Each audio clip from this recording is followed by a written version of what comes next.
Wife.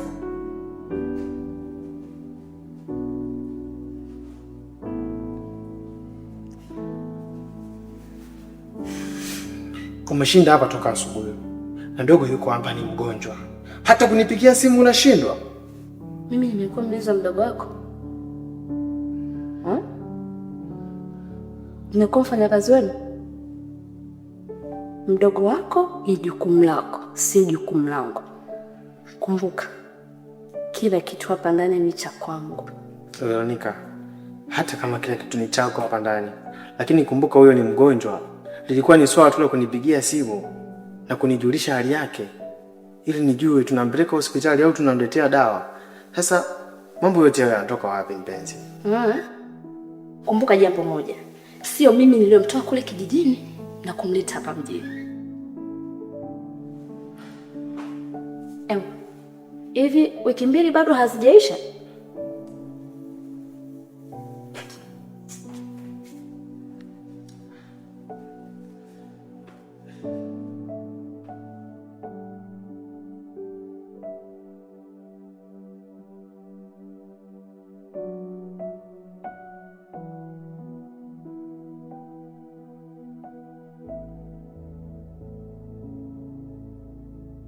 Kaka, mimi naamini kwenye muda ndio ukifika kila kitu kitakuwa sawa. Ni sawa unaamini kwenye muda, lakini natakiwa ifikie time usimame kama mwanaume. Sio kila siku yeye ndo anakuwa anakupangia cha kufanya. Wewe ni mwanaume bro. Yaani inafikia stage sio kazi ya kutafutia, sio nini hadi chakula. Hemu jaribu basi kucontrol hata hisia zake. Wenda ukikaza anaweza akawa sawa. Sijui kama unanielewa lakini nakuelewa vizuri sana kaka. Ila sasa tambua nipo nyumbani kwake. Siwezi kufuata sana mazingira na ninaishi kwake. Vipi kama atachukua maamuzi mabaya ambayo kwa upande wangu mimi ataniletea shida au madhara? Usiogope. Wewe ni mwanaume. Simama kama mwanaume. Acha kuogopa hayo maamuzi atakayoyachukua yeye. Fanya kitu chochote kinachowezekana umcontrol. Yeye ndo awe chini yako na sio wewe eti unakuwa chini yake. Yeye sio mwanaume, ni mwanamke.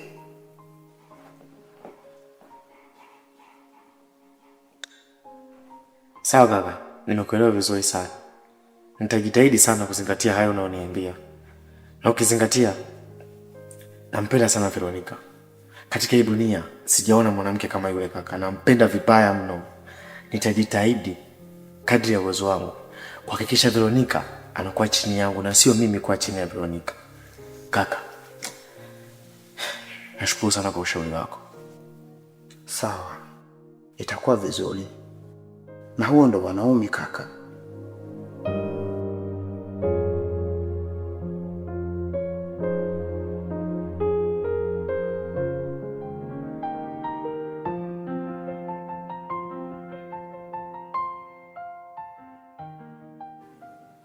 Ni nzuri, lakini ni tamu zaidi. Mdogo mdogo ndo maisha yanakwenda hivyo. Hivi leo utazuka?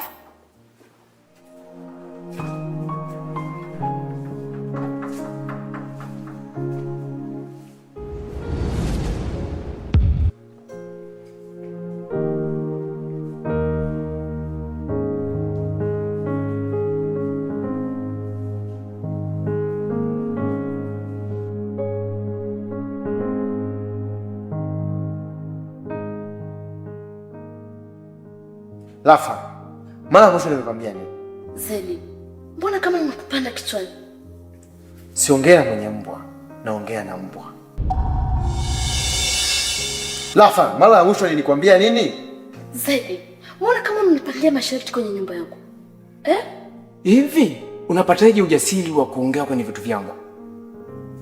Lafa, unamjua Loveness? Loveness ni mwanamke mzuri sana. Anakupenda vibaya mno. Veronica ni mwanamke wangu mimi. Tunapendana na tumetoka mbali. Hivyo naomba uondoke. Zeli, Unanitakia nini lakini? Kaka, naomba uondoke. Oh. Unataka niondoke? Okay. No.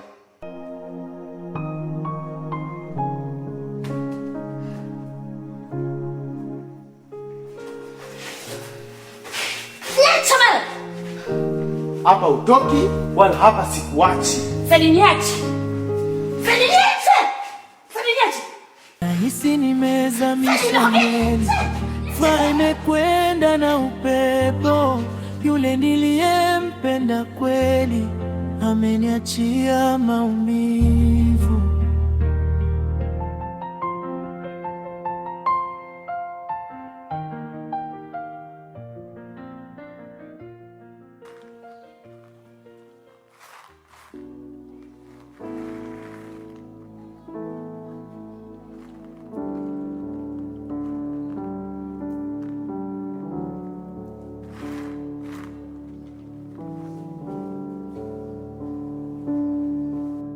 Oh, Dalecha. Kaka, shikamoo. Marhaba za asubuhi. Salama. Naona ndaa mboga ya mchana. Sasa japo nimechelewa kuamka, lakini nataka nikuache kidogo hapa nyumbani wewe kwenye mihangaiko yangu. Sawa. Ila kuna jambo nilitaka kukwambia. Sawa. Na usikiliza dadangu, jambo gani? Mimi nimekaa, nimefikiria hizi siku ambazo nitakuwa hapa nyumbani. Nilikuwa naomba nifanye biashara. Kwa sababu kukaa siku nzima hapa nyumbani naboeka mwenzio. Mtaji, na ulifikiria kufanya biashara gani labda? Nilifikiria kufungua hata genge. Niwe nauza nyanya tu, vitunguu hivi. Na ulishafanya tathmini kwenye hiyo biashara unataka kufungua, labda gharama yake mtaji kiasi gani? Pamoja na vitu vyote, ufundi, nadhani ni 1,500,000 tu inatosha. 1,500,000? Ndiyo. Sawa, mimi nimekuelewa dadangu, lakini kama unavyojua maisha yetu yalivyo, pesa ni za kuhangaika kuzitafuta. Ila kwa sababu umeshanifikishia hizo taarifa, ngoja niende nikahangaike kwenye mihangaiko yangu. Nitakapokuwa nimerudi, nitaangalia nilichokuwa nimekipata. Kama itakuwa imekamilika, nitakupatia yote, lakini kama ndoka isijakamilisha, nitakupatia kiasi ambacho kipo. Taendelea kuhangaika, ikikamilika utaanza kufungua biashara yako. Basi sawa. Haina shida. Basi sawa, mimi ngoja nikukimbie kidogo. Kahangaike na utafutaji. Haya, kazi njema. Na wewe baki salama dadamu.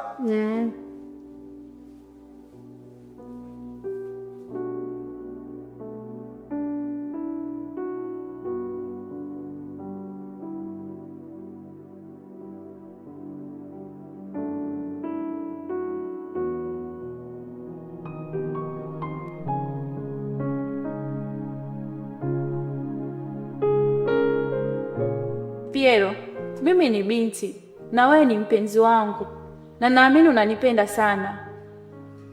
Nimechoka kukaa nyumbani, wazazi wangu wakiwa wananiangalia tu. Nimekaa nikawaza, Piero, naomba tuanzishe familia yetu.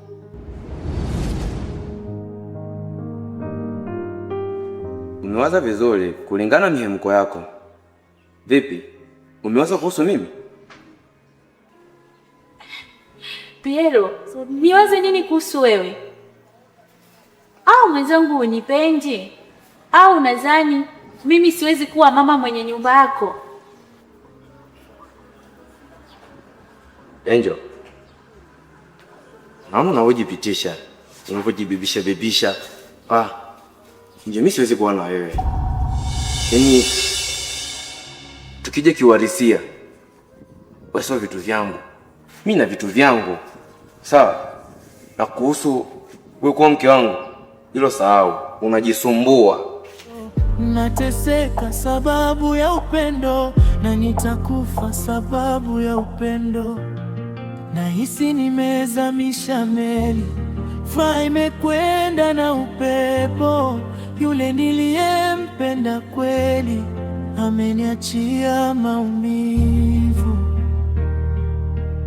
kiukweli unanipatia maumivu, maumivu, maumivu. Mwenzako nanizidia maumivu, maumivu, maumivu. Basi niambie kashakosea maumivu, maumivu, maumivu. Sababu ya upendo wangu maumivu, maumivu, maumivu, maumivu.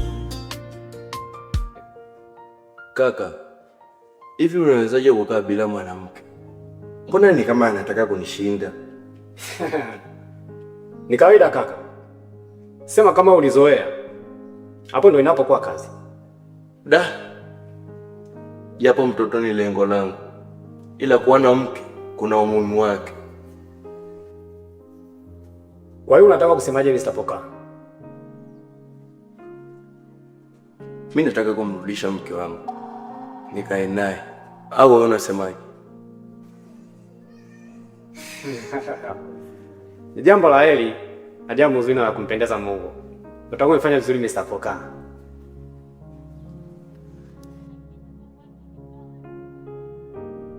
Sawa.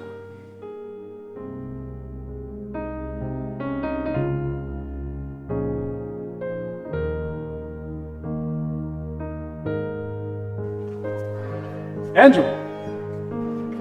Samahani kidogo, nakuomba mara moja.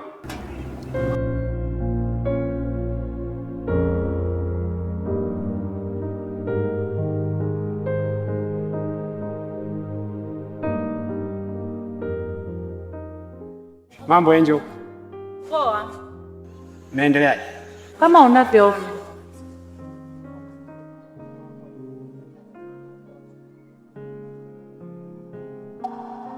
Sometimes waga nawaza ni wapi ambapo huwa nakosea mpaka nashindwa kupata wewe. Ni mara nyingi sana waga nakwambia na kuhitaji, lakini kwa nini waga unielewe? Sio kila mwanaume yote ni mwaminifu. Unapopata bahati ya kuwa na mwanaume mwaminifu kama mimi, kwa unashindwa kunipatia nafasi.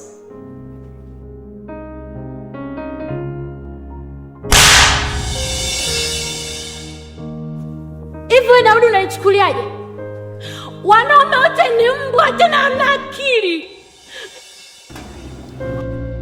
Siku nyingine ukiniona wewe pumbavu mkubwa wewe.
Mimi sidhani kama ungekuwa hivi, maana miba unachoma yaniachia maumivu, wala sitamani kurudi mapema please, mpaka nashindo sema unaniachia maumivu, jua lanichoma kisa upendo wangu, nashindwa koroma, nawe mwandani wangu, kiukweli unanipatia maumivu, maumivu, maumivu. Mwenzako nanizidia maumivu, maumivu, basi niambie kashakosea. Maumivu, maumivu